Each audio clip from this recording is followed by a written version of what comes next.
I'm going to answer this question sincerely and precise. But after I answer this question, I want you to still love me.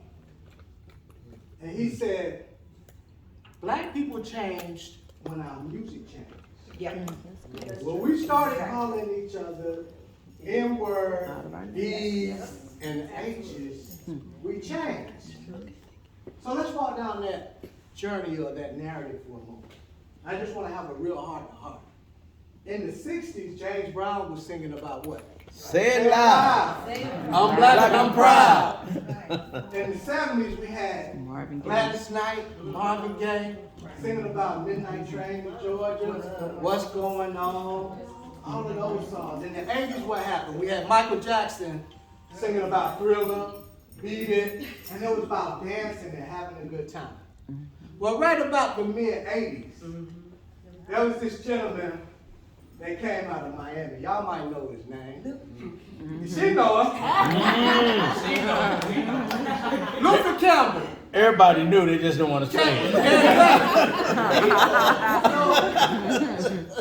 So in the mid-80s, Luther Campbell came with the Two Live Crew. And what did that do for media, for music in the black community? It made it okay for our women, our queens, our sisters to take off their clothes and get butt naked on the screen and show all their assets. So right after that, a gentleman right out of Oakland, California, y'all might know him by the name of Too Short. He came and he started using the B word, right? So after that, That's like it's blow okay. that's like blow the whistle. That's it. That's it. What you know about that? It was a sermon, I preached. And then, late 80s, early 90s, there was this group out of South Central California, right? Called what? NWA. What does the N stand for? Y'all know what it stands for. We ain't got to say it. Uh-huh. So in the 90s, right? Was it? That's when it really started to change. So you see how the progression of the music changed so much so, now the music that's being listened to on the radio, I'm like, what is this? And where have we, as a people, allowed our community to get to? You know what I'm saying? So much so that there's a young brother who's been in the jail for about a year now. Called what? What's his name? R. Kelly.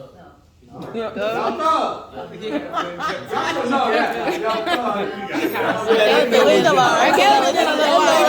Young Thug, I can put everybody out. We talk about lyrics, folks. We talk about lyrics.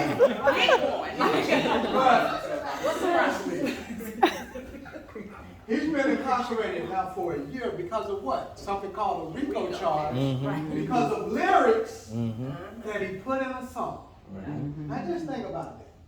Nothing that they prove that he did, it's lyrics that he put in a song. That's right. So if these lyrics are so destructive that you can incarcerate a man for a year just off of lyrics that he put in a song, what does that say about the lyrics that are being played over our airwaves? Absolutely. Every day. Absolutely. You know what I'm saying? And that's one of the things that we talk about in this curriculum, which has a film that mirrors the curriculum.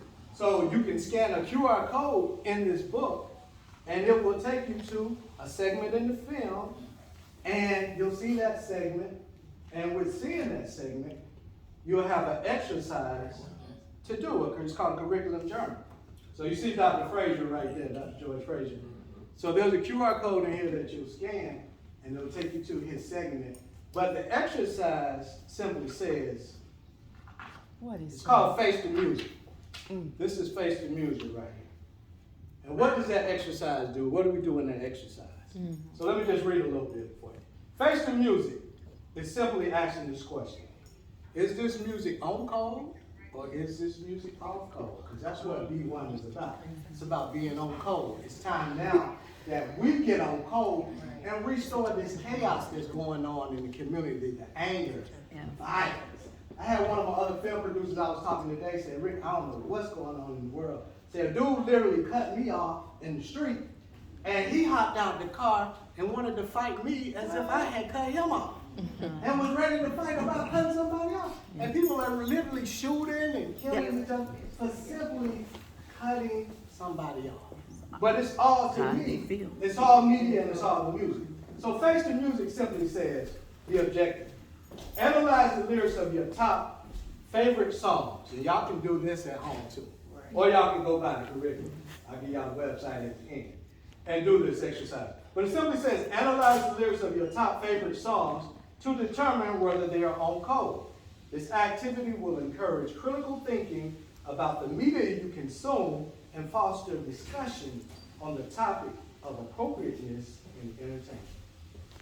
It's just that simple. So you take your top 5 songs on your playlist, you print the lyrics, so you stop in the music, and you're simply reading the lyrics. Have y'all ever just thought about reading the lyrics of this stuff that you hear?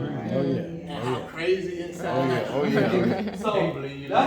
So that's what it is. So we have this curriculum here called B1 the curriculum, which mirrors B1 the movie, and that's the website there that You got a question? that you can visit. Rick, have you gone to see the Trap Museum yet? I have. I went to the Trap Museum when it was first opened. Okay. Yeah. I think that needs to be in your curriculum.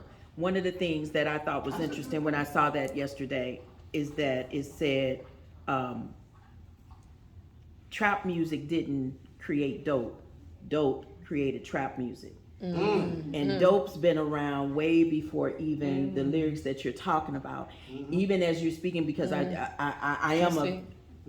an actress and I sing longer than anything.